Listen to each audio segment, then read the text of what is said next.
말씀의 성경 본문은 마가복음 2장 1절에서 12절 말씀입니다.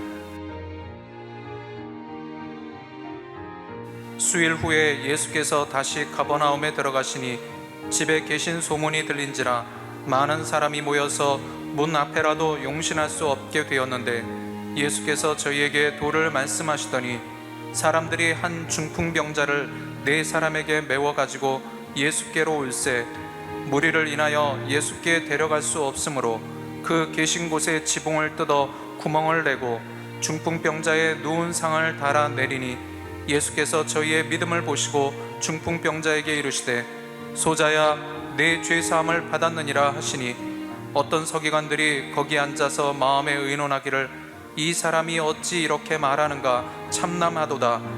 오직 하나님 한 분 외에는 누가 능히 죄를 사하겠느냐. 저희가 속으로 이렇게 의논하는 줄을 예수께서 곧 중심에 아시고 이르시되 어찌하여 이것을 마음에 의논하느냐. 중풍병자에게 내 죄 사함을 받았느니라 하는 말과 일어나 내 상을 가지고 걸어가라 하는 말이 어느 것이 쉽겠느냐.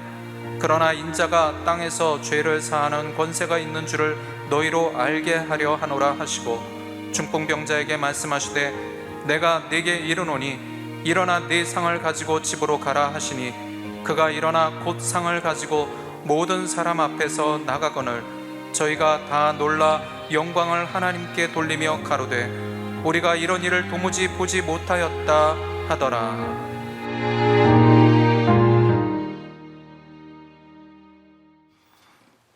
예수님의 마음을 움직이게 한 5사람이란 제목으로 말씀해 드리겠습니다. 예수님에게 병고침을 받으려고 나온 사람들 중에는 돌출 행동을 한 사람들이 상당수 있습니다. 그 중에서 단연 독보적이라고 할 만한 사람들이 있습니다. 이 사람들이 등장한 장소는 가버나움입니다. 가버나움은 갈릴리 지역에 있는 어촌입니다.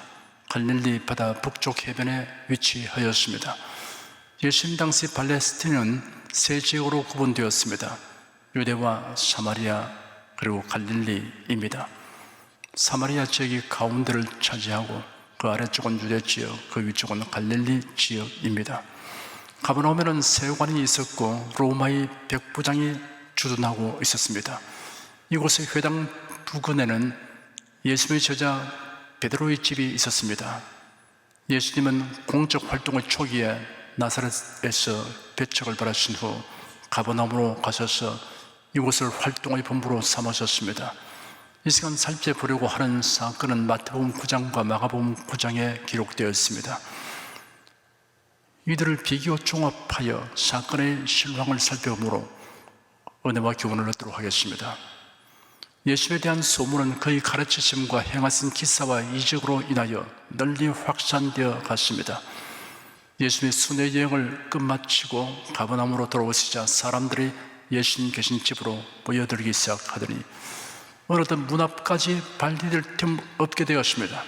용신할 수 없을 정도가 되었습니다. 사람들은 예수님의 입에서 흘러나오는 말씀을 놓치지 않고 들으려고 빽빽하게 자리를 잡았습니다.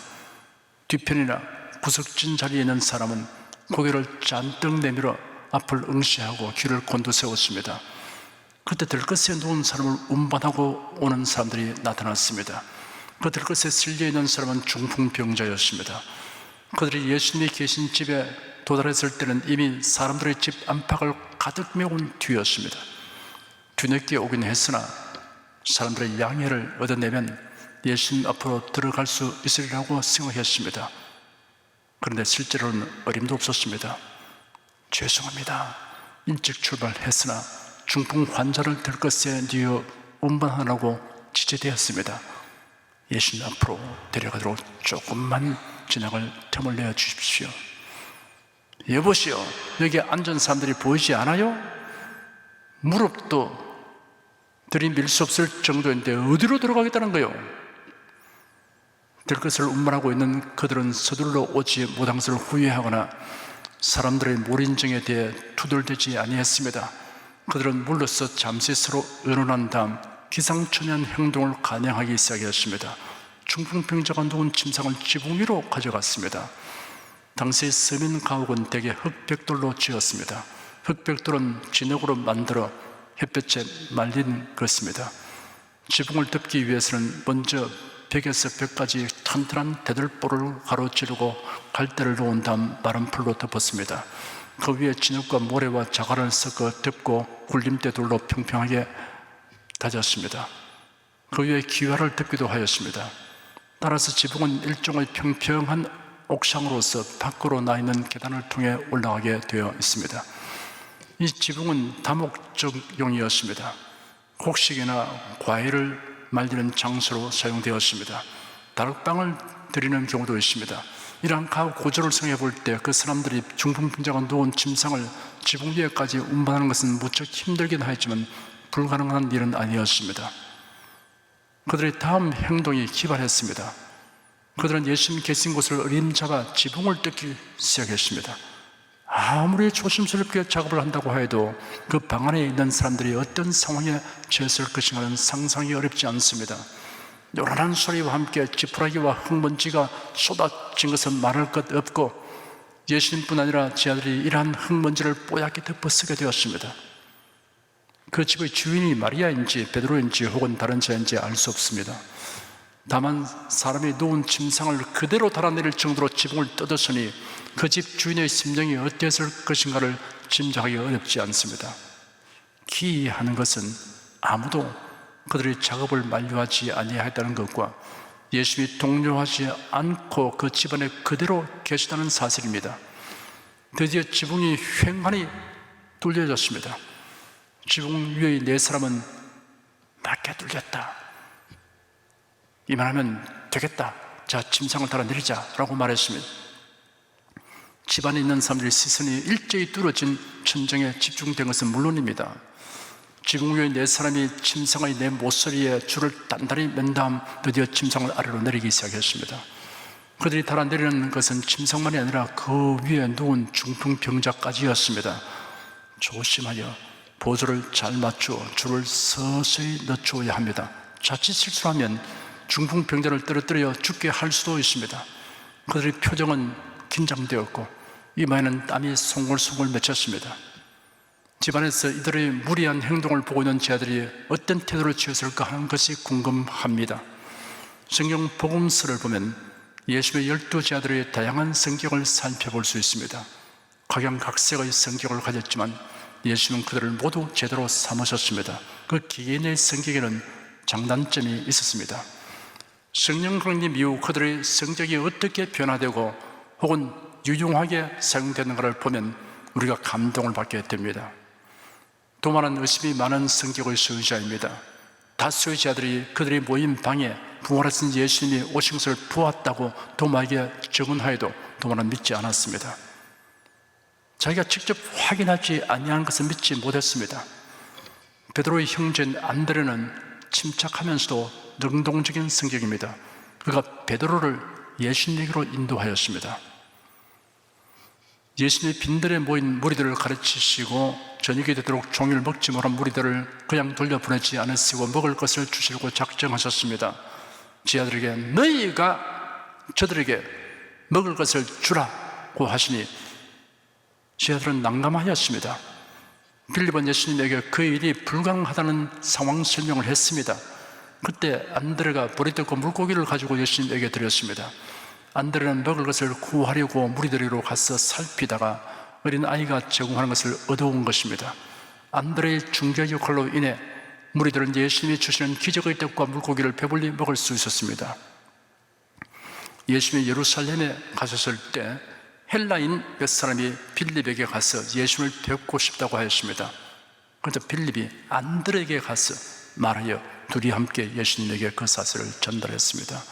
이처럼 안드레는 침착하고 부지런하게 행동하여 다른 사람에게 도움을 주는 성격의 소유자입니다. 반면에 그의 형제 베드로는 매사에 다른 사람보다 지나치게 먼저 나서서 말하고 행동하는 성격의 소유자입니다.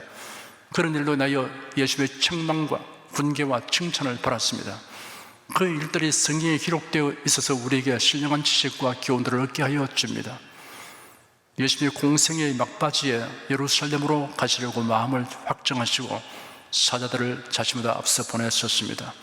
그들이 가서 예수님을 위하여 준비하려고 사마리아인들의 마을로 들어갔습니다. 사마리아 사람들과 유대인들은 서로 사이가 좋지 않았습니다. 사마리아는 옛날 북쪽 이스라엘 나라의 수도였습니다. 왕과 백성이 우상 숭배한 영고로 하나님의 징벌을 받아 아수르의 침략을 받아 망하고 대다수의 백성들은 포로되어 끌려갔습니다. 아수르 왕은 이방 사람들을 사마리아 땅에 이주시켰습니다. 그로 인해 원주민인 사마리아 사람들은 혼혈이 되었습니다. 한편 그로부터 136년 후에 남쪽 유다 나라가 바벨론 제국의 침략으로 망하고 백성들은 모두 포로되어 갔습니다. 그런데 이들은 우상 숭배한 죄를 회개하고 바벨론 나라에 살면서도 혈통과 신앙을 지키려고 힘썼습니다. 70년이 지나 그들이 자유를 얻어 고토에 돌아와서 성전과 성읍을 재건할 때 사마리아 사람들이 도와주려 하니 단호하게 거절했습니다. 유대인의 순수성을 상실했다는 이유였습니다. 그래야 피차 결혼지간이 되었습니다. 그런 관계 때문에 사마리아 사람들은 예수님의 사마리아의 마을로 들어오는 것을 거부하였습니다. 야고보와 요한이 이것을 보고 말하기를, 주님, 저희가 하늘에서 불이 내리도록 청하여 그들을 태워버리기 원하십니까? 하였습니다. 예수님이 그들을 돌아보시고 꾸짖으시고 다른 마을로 갔습니다. 야고보와 요한 형제는 부당한 일을 하는 사람들에 대하여 참지 못하는 불같은 성격의 소유자라는 것이 드러난 사건입니다. 예수께서 야고보와 요한을 보아너게라고 불렀습니다. 우리의 아들이라는 뜻입니다. 제가 제 아들의 성격에 대하여 언급한 이유는 여기 본문에 기록된 장면에서 나무의 집 지붕을 헐고 중풍병자가 누인 침상을 달아내리는 광경을 본 제 아들 중에 야고보와 요한이 어떻게 참고 있었을까 하는 생각이 들기 때문입니다. 야고보와 요한 형제는 저 무리한 것들 도대체 누구냐 하며 팔을 걷어붙이고 나서고 싶었을지도 모릅니다. 본문에는 제 아들의 반응이 기록되어 있지 않습니다. 그런데 예수께서 이 무리하기 짝이 없는 사람들의 모습을 유심히 지켜보고 계시기 때문에 야고보와 요한도 자제할 수밖에 없었을 것입니다. 제 아들은 예수의 얼굴에 미소가 슬쩍슬쩍하는 것을 보았을지도 모릅니다. 사람들이 이처럼 무리한 행동에 대하여 입을 다물지 못하고 쳐다보는 중에 드디어 침상이 방바닥에 살며시 내려졌습니다. 이 사람아, 아무리 병이 중한 상태이고 낫기를 갈망한다 해도 이렇게까지 무리하게 행동했어야 되겠는가? 예수께서 최소한 이런 책망정도는 하실 것이라고 제 아들은 생각했을 터이지만 오히려 예수는 그들이 예상치 못한 말씀을 하셨습니다. 소자야, 네 죄 사함을 받았다. 그 자리는 예수님에 대하여 기대와 호의를 가진 사람들만 모이는 것이 아니었습니다. 갈릴리 각 촌과 유대와 예루살렘에서 나온 바리새인과 교법사들이 이 자리를 차지하고 있었습니다. 이들은 예수님에 대하여 매우 적대적인 사람들입니다. 그들이 각처에서 이렇게 온 것을 보면 유대 사회의 최고 의회인 산헤드린에서 파송된 듯합니다. 산헤드린은 예루살렘에 있으며 유대인들에게는 최고 중앙 재판소로서의 권위를 지니고 있었습니다. 예루살렘의 시정과 종교적 가르침, 치안의 확립, 성전 내에서의 각종 업무에 대한 지도에 있어서 중심적인 권위를 행사하였습니다. 소송에 대한 재판권이 로마 당국에 의해 상당히 제한되었기 때문에 사형권은 없었습니다. 그러나 율법을 범한 사안에 대해서는 독보적인 권위를 행사하였습니다. 산헤드린의 구성원은 주로 제사장 가문 출신과 그 당시 서기관들로 이루어졌습니다. 서기관을 교법사라고도 부르는데 이들은 대부분 바리새파에 속해 있었습니다. 서기관은 율법 교사이면서 해석자입니다. 율법과 전통의 모든 규칙과 규례들을 잘 알고 있는 율법 전문가들입니다. 그들이 이 자리에 참석한 이유는 예수님의 언행을 예의주시하여 율법을 어기는 것을 책잡고 산헤드린에 보고하려는 것입니다. 그들은 예수님의 중풍병자에게 소자야, 네 죄 사함을 받았다 하시는 말씀을 듣고 경악했습니다. 그들은 그 순간 모두 이런 생각을 했습니다. 이 사람이 어찌 이렇게 말하는가? 참남하로다. 오직 하나님 한 분 외에는 누가 너희 죄를 사하겠는가? 사실 그렇습니다. 예수님이 보통 사람이었다면 그들의 생각이 조금도 지나친 것 없습니다. 신성 모독에 해당되는 말입니다. 신성 모독자는 돌로 쳐서 죽이도록 율법에 명시되어 있습니다. 스데반 집사를 돌로 쳐 죽인 자들도 거짓 증인을 세워 스데반 집사를 신성 모독자로 정죄하였습니다. 지금 경악하는 그들은 율법과 전통에 대한 전문적 지식을 가진 성경학자였지만 예수님이 하나님의 독생자이며 메시아라는 사실을 알아보지 못했습니다. 성경에 대한 지식이 해박하여도 성령의 가르침을 받지 못하면 성경에서 그리스도를 보지 못합니다. 그리스도 예수 안에 나타난 은혜와 진리를 깨닫지 못합니다. 성경은 예수 그리스도에 대하여 기록된 책입니다. 예수께서 말씀하시기를 너희가 성경에서 영생을 얻는 줄 생각하고 성경을 상고하거니와 이 성경이 곧 내게 대하여 증거하는 것이로다 하였습니다. 성경을 읽고서도 예수 그리스도를 알지 못하면 헛되게 읽는 것입니다. 예수의 제자가 되려고 나섰던 사람들 중에도 예수의 말씀을 알아듣지 못하여 이 말씀은 어렵다, 누가 들을 수 있느냐 하며 많이 물러가고 다시는 예수님과 함께 다니지 아니하였습니다. 고린도전서 2장에 기록되기를 우리가 세상의 영을 받지 아니하고 오직 하나님께로 온 영을 받았으니 이는 우리로 하여금 하나님께서 우리에게 은혜로 주신 것들을 알게 하려 하심이라. 우리가 이것을 말하거니와 사람의 지혜의 가르친 말로 아니하고 오직 성령의 가르친 것으로 하니 신령한 일은 신령한 것으로 분별하느니라. 육에 속한 사람은 하나님의 성령의 일을 받지 아니하나니 저에게는 미련하게 보이며 또 깨닫지도 못하느니 이런 일은 영적으로야 분별함이라 하였습니다. 그러니 예수님을 적대하는 마음을 가진 서기관들에게는 중풍병자를 향해 선포하신 예수님의 말씀이 신성 모독의 말로 판단될 수밖에 없습니다. 그들은 예수님을 척잡게 될 좋은 구실을 찾기 때문에 내심으로 기뻐했을 것입니다. 예수님은 서기관들의 이러한 마음을 꿰뚫어 보시고 어찌하여 이것을 마음에 의논하느냐, 중풍병자에게 네 죄상을 받았다고 하는 말과 일어나 네 상을 가지고 걸어가라 하는 말이 어느 것이 쉽겠느냐라고 말씀하셨습니다. 이어서 예수님은 서기관들의 답변을 기다리지 아니하시고 그 질문의 목적을 말씀하셨습니다. 그러나 인자가 땅에서 죄를 사는 권세가 있는 줄을 너희로 알게 하려 하노라라고 말씀하셨습니다. 그런 중풍병자를 향하여 내가 내게 말한다, 일어나 네 상을 가지고 집으로 가라 하셨습니다. 그 순간 중풍병자가 즉시 일어나 그가 지금까지 누웠던 들것을 가지고 집으로 돌아갔습니다. 들것에 의해 운반되어 온 자가 도리어 그 들것을 운반하는 자가 되었습니다. 멋있고 감동적인 모습입니다. 그가 들것에 뉘어 집 안으로 들어오르겠을 때는 한 채의 양보도 없던 사람들이 그가 예수님으로 말미암아 죄사함과 병고침을 받아 나갈 때는 일제히 비켜서서 길을 열어놓았습니다. 중풍병자는 개선장군처럼 그들 가운데로 걸어 나갔습니다.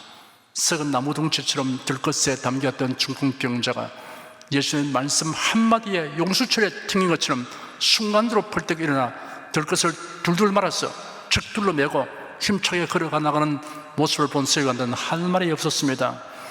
소자야, 네 죄사함을 받았다 하신 예수님의 말씀이 참담한 말이 될 수 없음이 여실하게 증명되었습니다. 예수님에게 죄사하는 권세가 있음이 그들의 눈앞에 실제로 증명되었습니다. 그 자리에서 예수님을 비난했다가는 도리어 그들이 무리들에게 만들증이 되었던 것입니다. 그곳에 모인 사람들은 모두 충격적인 놀라움과 황홀한 두려움을 느꼈습니다. 그리고 일제히 하나님께 영광을 돌렸습니다. 그들은 예수님에게서 하나님의 임재를 느꼈습니다.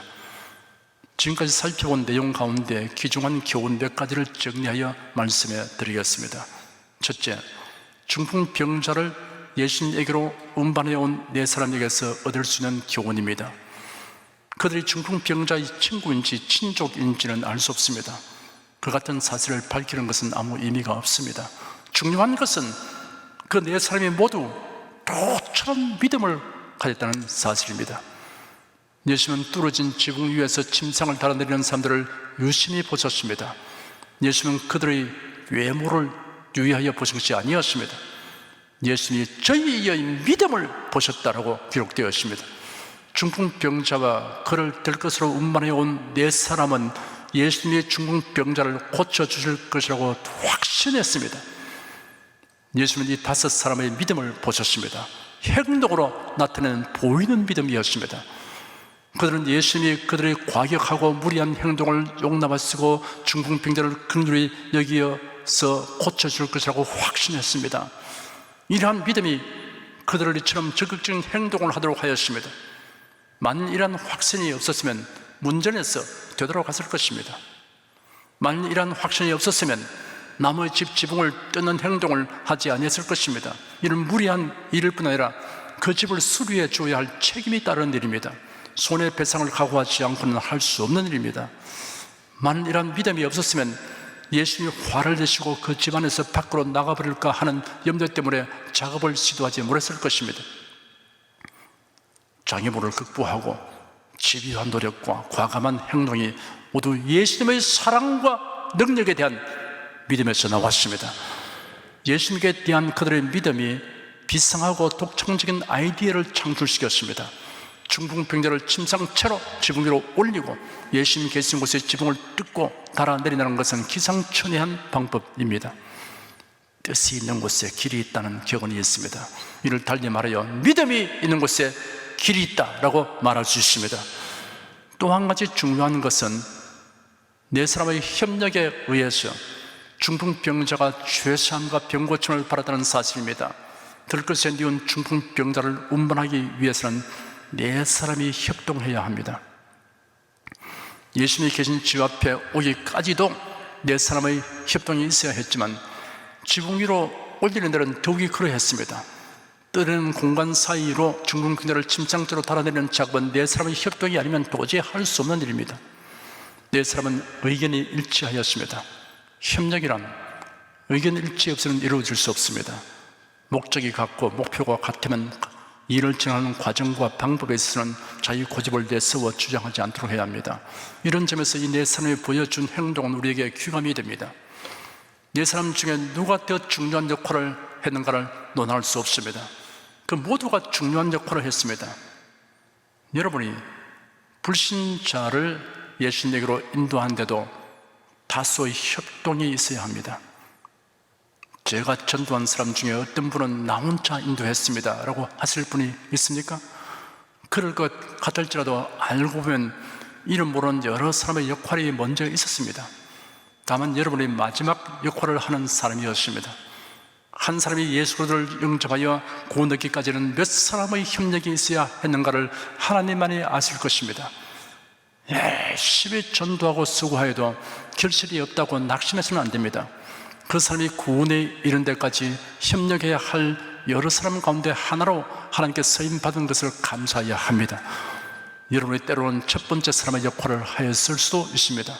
혹은 두 번째, 혹은 세 번째, 혹은 마지막 마무리 역할을 하게 될 것입니다. 예수님은 저희의 믿음을 보셨다고 하셨습니다. 중풍병자를 예수께로 인도한 모두가 중요한 역할을 한 사람들이었습니다. 둘째, 중풍병자에게서 얻을 수 있는 교훈입니다. 중풍병자가 예수님 앞에 도달할 수 있었던 것은 자신을 도와준 네 사람에게 도움을 요청하였을 뿐 아니라 그들을 신뢰하였기 때문입니다. 만일 중풍병자가 그들을 신뢰하지 못했으면 침상에 누운 자신을 침상째로 지붕 위로 운반하는 것을 거부했을 것입니다. 기발한 모험을 시도하다가 실수를 저지른다면 병 고치러 왔다가 뼈가 부러지거나 죽음을 당할 수도 있습니다. 계단을 오르다가 걸음돌이를 당할지, 지붕을 헐다가 지붕이 무너져 변을 당할지, 침상을 달아내리다가 균형을 맞추지 못하면 병자가 추락하는 일이 발생할지 모르는 일입니다. 네 사람이 중풍병자의 의견을 묻지 않고 그 위험한 일을 감행하지는 않았을 것입니다. 혹은 중풍병자가 그들에게 집으로 되돌아가지 말고 여기까지 왔으니 어찌하든 자신을 예수님 앞으로 가도록 하여 달라고 강력하게 요청했을 수 있습니다. 하여간 중풍병자와 그 네 사람 사이에는 깊은 신뢰가 형성되어 있다는 사실이 분명합니다. 최종 결단은 중풍병자가 내려야 하는 것이므로 중풍병자가 그 네 사람을 철저하게 신뢰한 것은 두말할 것 없습니다. 중풍병자는 예수님의 말씀을 추호도 의심치 않고 순종했습니다. 내가 네게 말한다. 일어나 네 상을 가지고 집으로 가라 하시니 그가 곧 일어나 들 것을 가지고 사람들을 지나서 나갔습니다. 예수님이 손을 내밀어 안수하지도 않으시고 일어나라 하시니 아마도 내가 몸을 움직일 수 없는 병장을 모르고 하시는 말씀이 아닌가 라고 생각하지 아니했습니다. 하나님의 말씀이 합리적으로 이해되지 않는다고 자기 이해의 수준에 맞추어 해석해버리는 것은 믿는 자의 태도가 아닙니다. 주님의 말씀대로 생각하고 행하는 것이 진정한 믿음입니다. 중풍병자는 육신의 질고 이상으로 죄로 인한 심령의 고통을 가지고 있었던 것입니다. 사실 질병의 문제 이상으로 죄의 문제 해결이 그에게 더 절실한 문제였습니다. 예수님은 중풍병자가 무엇을 바라고 왔는지를 아셨습니다. 예수님은 그가 원하는 두 가지 소원을 다 응답해 주셨습니다. 소자야, 네 죄 사함을 받았다. 내가 네게 말한다. 일어나 네 상을 가지고 집으로 가라. 이사야 53장에는 메시아이신 예수님의 대속에 관한 예언이 이렇게 기록되어 있습니다. 그런 실로 우리의 질고를 지고 우리의 슬픔을 당하였거늘 우리는 생각하기를 그런 징벌을 받아서 하나님께 맞으며 고난을 당한다 하노라.